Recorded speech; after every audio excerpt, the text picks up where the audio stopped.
मीमांसा दर्शन दूसरा अध्याय दूसरा पाद। आख्यात पद का वाच्य एवं गौड़ तथा प्रधान दो भांति से धर्म का स्पष्टीकरण करके याग, होम, दान इत्यादि रूप से वे कथित कर्म रूप धर्म के अनेक भेद निरूपण करने के निमित्त आख्यात भेद से भेद का स्पष्टीकरण करते हैं। पहला सूत्र, आख्यात भेद होने से कर्म का भेद है, इसलिए कि आख्यात भेद से कर्म भेद का संबंध नियत है। व्याख्या, यजेत से जोहोति, ददाति आदि तथा जोहोति से यजेत, ददाति इत्यादि एवं ददाति से यजेति, जोहोति आदि शब्दांतर है। तथा शब्दांतर का कर्म भेद के साथ नियत संबंध है। यथा कटम करोति पुरोडाशम पचति ग्रामम गच्छति इत्यादि। करोति का कर्ता, पचति का पाक तथा गच्छति का जाने के साथ योग है। अब यदि इन आख्यात पदों का एक ही कर्म अर्थ करें तो शब्दांतर प्रयोग सर्वथा भ्रष्ट हो जाता है। अतः उन्हें एक ही कर्म वाचक कहना ठीक नहीं, किंतु यथाक्रम याग, होम, दान, धन इत्यादि लक्षण भिन्न भिन्न कर्म वाचक हैं। अभ्यास से किए कर्म को स्पष्ट करते हैं। दूसरा सूत्र, एक आख्यात पद का फिर सुनना भी आख्यात भेद समान कर्म का भेदक है। निश्चय पूर्वक कर्म भेद न मानने से वह व्यर्थ होता है। व्याख्या, समिधो यजति तनुनवातम यजति इदो यजति वैर्यजति स्वाहाकारम यजति। इन वाक्यों में 5 बार यजति शब्द सुनी जाने से ये शब्द एक ही कर्म का प्रतिपादक है, अथवा प्रति सुनने से विभिन्न कर्मों का विधान करने वाला है। यद्यपि इनमें पिछले अधिकरणों के समान आख्यात भेद नहीं, केवल एक ही यजति शब्द का फिर श्रुति लक्षण के श्रवण प्रयोगवश किया गया है, तब भी यहाँ एक ही कर्म नहीं बतलाया, क्योंकि ऐसा मानने से यजति शब्द का बार बार सुनना वृथा हुआ।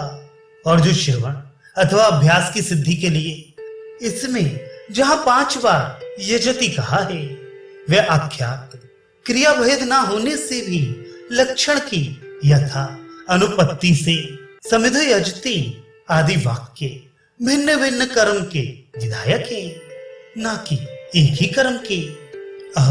विद वाक्य को अग्नि आदि याग का अनुवादक निरूपण करते हैं। तीसरा सूत्र, इसमें पौर्णमासी शब्द या एवं विद्वान शब्द युक्त विद वाक्य प्राप्त प्रकरण में अग्नि आदि याग का अनुवादक है, न कि विधायक, क्योंकि उससे याग के रूप का भान नहीं होता। व्याख्या, जो प्रकाश में परमात्मा देव के उद्देश्य से अमावस्या तथा पौर्णमासी में प्रदत्त अष्टकपाल है, वह अच्युत होता है। प्रकाश तथा सौम्य स्वभाव परमात्मा देव के उद्देश्य से पौर्णमासी में घृत से उपांशु करे, दधि तथा घृत से अमावस्या में सर्वैश्वर्य युक्त परमात्मा के अर्थ याग करे इत्यादि।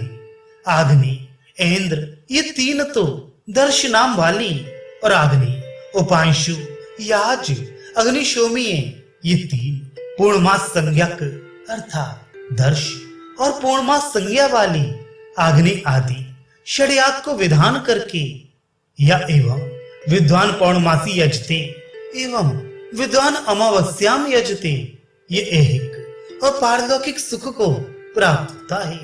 यहाँ विद्ध वाक्य पढ़ा है, ये पौर्णमासी संज्ञा वाले आग्नेयी षट्याग का अनुवादक है, अथवा पौर्णमास और अमावस्या संज्ञक कर्मांतर का प्रतिपादक है। ऋषि, यदि विद्ध वाक्य अनुवादक है तो प्रयाज का भी अनुवादक क्यों नहीं, क्योंकि आग्नि आदि के सदृश वह भी तो प्रकृति आग है। चौथा सूत्र, समान भाव से प्रकृत होते हुए भी आग्नि तथा प्रयाज सबके अनुपाद को विद्ध वाक्य की प्रवृत्ति नहीं हो सकती। निश्चय पूर्वक आग्नेय आदि में काल संबंध रूप अधिक पाया जाता है और प्रयाज आदि में नहीं मिलता। व्याख्या। विद वाक्य में आया पौर्णमासी तथा अमावस्या पद पौर्णमासी तथा अमावस्या काल में होने वाले कर्म विशेषवाची है, न कि काल मात्र अथवा कर्म मात्र का। पूर्व पक्ष कहता है 5वां सूत्र, उस विद वाक्य में बतलाए कर्म में द्रव्य देवता रूप गुण श्रुति संयोग से प्राप्ति है। व्याख्या। यादाग्नेय इष्ट कपालहा आदि वाक्य दर्श पौर्णमास नामक अग्नि आदि यज्ञ का विधान नहीं करते, किंतु वाक्य में बतलाई कर्म में द्रव्य देवता रूप गुण का विधान करते ही, पूर्व पक्ष का समाधान करते ही। 6वां सूत्र, कर्म विधि वाक्य जैसे यादाग्नियो इष्ट कपालहा गुण विधि नहीं, क्योंकि द्रव्य देवता गुणों का एक काल में ही उनका शासन होने से उनको वाक्यांतर विधानकृत कर्म में गुण का विधान करता माना जाए, तो पृथक पृथक उपदेश होने से निश्चय पूर्वक है, क्योंकि वे बतलाए हुए कर्म के निमित्त है। व्याख्या। यदि विद वाक्य को अपूर्व कर्म का विधान करने वाला मानकर उसमें अपेक्षित द्रव्य देवता रूप गुणों के निमित्त यदाग्नियोष्ट कपालहा आदि को गुण का विधान करने वाला मान ले, तो जिस प्रकार आधार माधार यति वाक्य में बतलाई आधार नाम वाले कर्म को आवश्यक ऋतत्व और संतत रूप गुणों का ऋजु माघार्यति संतत माघार्यति के द्वारा पृथक पृथक बतलाया है, उसी प्रकार यदाग्नि आदि से भी उक्त गुणों का पृथक विधान होता, परंतु उन वाक्यों द्रव्य देवता रूप गुणों का एक विधान मिलने से यह अनुमान होता है कि उस वाक्य में द्रव्य देवता रूप गुण विशेष अपूर्व कर्म के विधान करने वाले हैं, न कि गुण विधायक है। वाक्यों के गुण विधि होने में और भी हेतु है। 7वां सूत्र, चा और तद्वत उसी प्रकार द्रव्य देवता रूप गुणों का एक साथ शासन गुण विधि का समर्थक नहीं, उसी प्रकार समुच्चय व्यपदेश भी असमर्थक है। व्याख्या। अमावस्या में ये आहुतियां जैसे उग्राणी हवा एतानी हतीशी अमावस्यायाम समिश्रन्ते आग्नेयम प्रथमम इंद्रे उत्तरी प्रधान हवि है।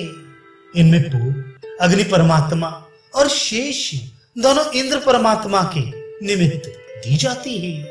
यहाँ अमावस्या में जो 3 समुदाय रूप हवि का उपदेश है वह यदाग्नि आदि वाक्यों के गुण विधि में नहीं आता, क्योंकि उससे अमावस्या याग में अग्नि और इंद्र नाम वाले अनेक देवताओं का विधान मिलता है, परंतु विद वाक्य में कहे गए अमावस्या याग एक है और एक याग में अनेक देवताओं का एक साथ होना असंभव है।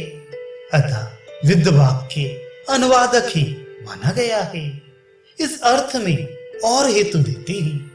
8वां सूत्र, तथा इस प्रकार संकेत पाए जाने से कि चतुर्दश पौर्णमास्यम यदाग्नेय आदि वाक्य गुण विधि नहीं कर्म विधि है। व्याख्या। 14 पौर्णमास कर्म में और 13 आहुति अमावस्या में दी जाती है। इस वाक्य में 13 और 14 आहुतियों का कथन है। यदाग्नि आदि वाक्यों में कर्म विधि उसका लिंग है, क्योंकि विद्वत वाक्य को विधि कर्ता मानोगे तो उस पूर्वक संख्या की अपूर्णता रहती है, अर्थात 5 प्रयाज 3 अनुयाज 2 चक्षु जिसमें आज्य भाव और सृष्टकृत नामक हविर्दान ये 10 अथवा 11 हवि अंग है। इन 3 प्रधान हवियों के मिलाने से वह संख्या पूर्ण हो जाती है। उस 3 हवि का विधान यदाग्नि वाक्यों से ही मिलता है, न कि विद्वत वाक्य से। अतः वह वाक्य गुण विधायक नहीं किंतु विधान कर्ता का डर है। इसी संख्या से उसमें बतलाए पौर्णमास तथा अमावस्या नामक 3 प्रधान आहुति रूप कर्म का विद्वत वाक्य अनुवादक है। अब पूर्व पक्ष का संशय कहते हैं, 9वां सूत्र, जैसे पौर्णमासी पद जिस प्रकार विद्य वाक्य का अनुवादक है, उसी प्रकार उपांशुयाजा पद भी उपांशुयाज मंत्रयजति वाक्य का होने से अनुवादक है। व्याख्या, उपांशुयाज मंत्रयजति इस वाक्य से द्रव्य देवता रूप याग नहीं होता और विधि प्रत्यांत न होने से यजति पद से याग का विधान भी नहीं मिलता। अतः वह वाक्य अपूर्व कर्म विधान करता नहीं, किंतु विद्युत वाक्य के समान विष्ठो आदि वाक्य में बतलाए गए याग त्रय का अनुवादक है। अब समाधान करते हैं। 10वां सूत्र, ये कर्म विधि है, अनुवादक नहीं, क्योंकि उपांशु याज मंत्रा यजति में ऐसा ही मिलता है, प्रकृत याव का अभाव होने से। व्याख्या, उपांशु याज मंत्रा में उपांशु याज नामक अपूर्व कर्म का विधान करता है और विष्णु रूपांशु इष्टवे आदि वाक्य उसे स्तुति करने वाले अर्थवाद है। प्रश्न, इसे उपांशु याज क्यों कहते हैं? 11वां सूत्र, उपांशुत्व गुण संबंध में उस कर्म की संज्ञा उपांशु है। व्याख्या, इस समस्त कर्म में उपांश मंत्रोच्चारण है, अतः इसको उपांशु याज कहते हैं। अब कर्म के प्रधान होने में हेतु देते हैं। 12वां सूत्र, तथा वह प्रधान कर्मों के भीतर पाठ पाए जाने से प्रधान है। व्याख्या, पौर्णमासी कर्म का आग्नेय याग मस्तक है, उपांशु याज हृदय तथा अग्निशोमीय चरण है, ऐसा पाठ मिलता है। यदि वह प्रधान न होता तो प्रधान यागों में उसका पाठ न पाया जाता, परंतु उस पाठ से यह अनुवादक होता है कि वह भी प्रधान याग ही है, क्योंकि प्रधान याग में प्रधान का ही पाठ हो सकता है, किसी और का नहीं।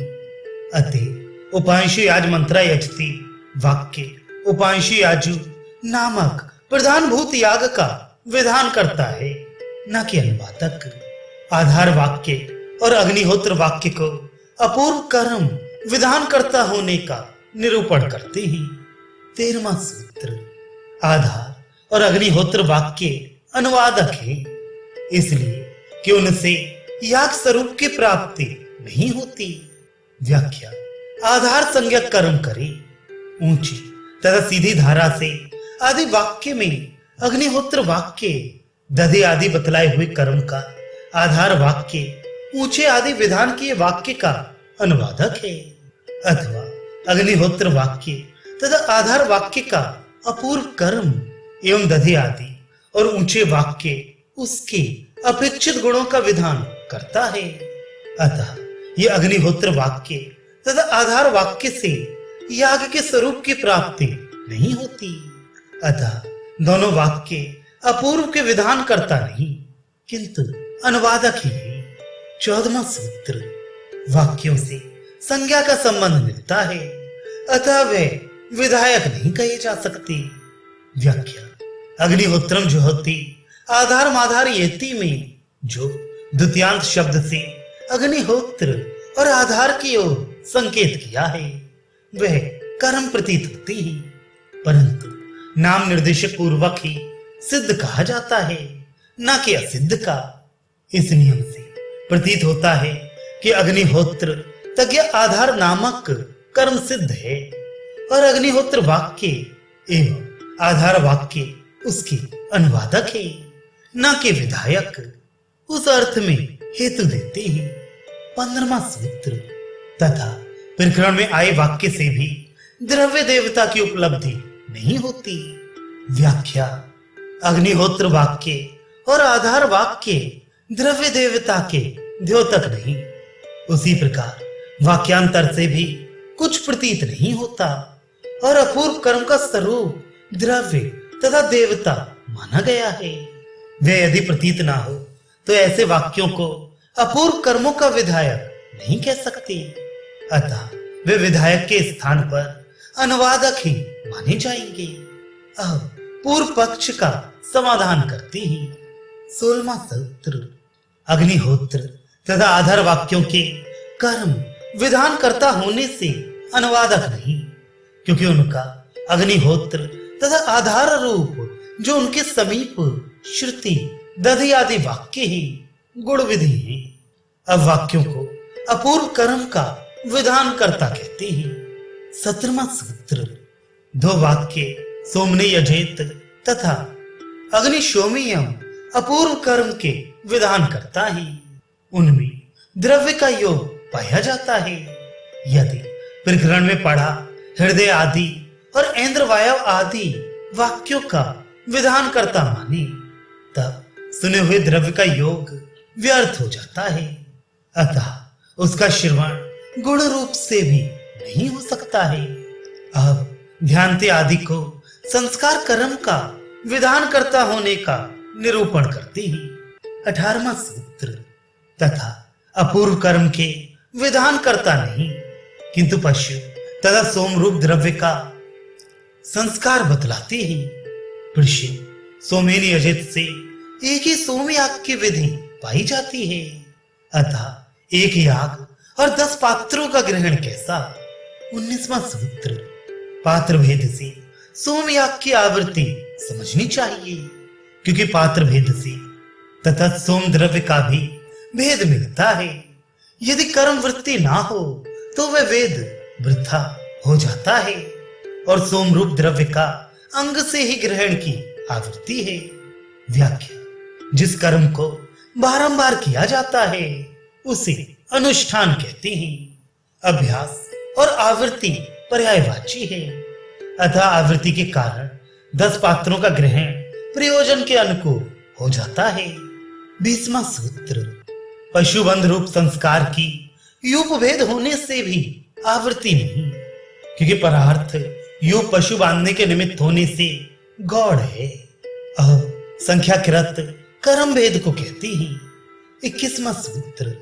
भेदेन कर्म का भेद है, क्योंकि उसका संख्या भेद से नियत संबंध है। अब संख्याकृत कर्म भेद को बतलाते ही 22वां सूत्र। और नाम भी कर्म में भेद करने वाला है, क्योंकि उसका कर्म के विधान कर्ता वाक्य के साथ योग है। अब गुण भेद से कर्म भेद कहते हैं। 23वां सूत्र।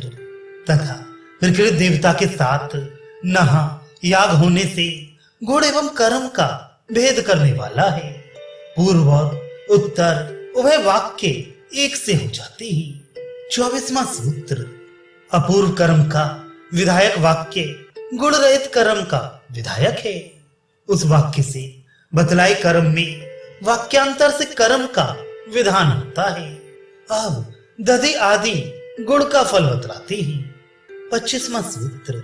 दधि वाक्य अपूर्व कर्म का विधान करता है, क्योंकि उसका फल सुना गया है एवं फल से कर्म का नियत संबंध है। व्याख्या। दधना इंद्रिय कामस्य जो हुआत, अर्थात चक्षु आदि इंद्रिय की कामना वाला दही से होम करे। इसमें इंद्रिय फल रूप उपदेश फल पाए जाने से ये कर्म के बिना केवल एक दधि रूप द्रव्य से नहीं मिल सकता, क्योंकि फल कर्मजन्य होता है। अतः इंद्रिय फल के लिए दधि आदि रूप गुण मात्र का विधायक नहीं, किंतु अग्निहोत्र वाक्य के तुल्य गुण साध्य अपूर्व कर्म का विधान करता है। अब इसका समाधान किया जाता है। 26वां सूत्र। अग्निहोत्र तथा दधनेन्द्रिय इन दोनों वाक्य में एक नहीं, अतः अग्निहोत्र कर्म में फल विशेष के लिए गुण का विधान है। व्याख्या। अग्निहोत्रम जो यात स्वर्ग कामहा, लोक और परलोक की इच्छा वाला पुरुष दोनों समय अग्निहोत्र करे। इस वाक्य में फल का जन्य जनक संबंध है। अब कर्मांतर को कहते हैं। 27वां सूत्र। समेषु सदृश वाक्यों में अपूर्व कर्म के साथ फल संबंध है। व्याख्या। जिस प्रकार प्राकृत याग के विधान करता वाक्य से याग एवं फल का जन्य जनक भाव संबंध है, उसी प्रकार उस वाक्य में गुण विशिष्ट याग के साथ पशु रूप फल का जन्य जनक भाव नहीं। अब सौभर और निधन का समान फल निरूपण करती ही 28वां सूत्र। सौभर संबंधी निधन में पुरुष प्रयत्न का उपदेश है, अतः वह निधन फल वाला है। व्याख्या: जिस पुरुष को वर्षा, अन्न तथा सुख विशेष की इच्छा हो, वह सौभर नामक साम विशेष से परमात्मा की स्तुति करे, क्योंकि इससे समस्त फल प्राप्त होते हैं। ये विधि बतलाकर साम के 5 अथवा 7 भाग होते हैं और अंतिम को निधन कहती हैं।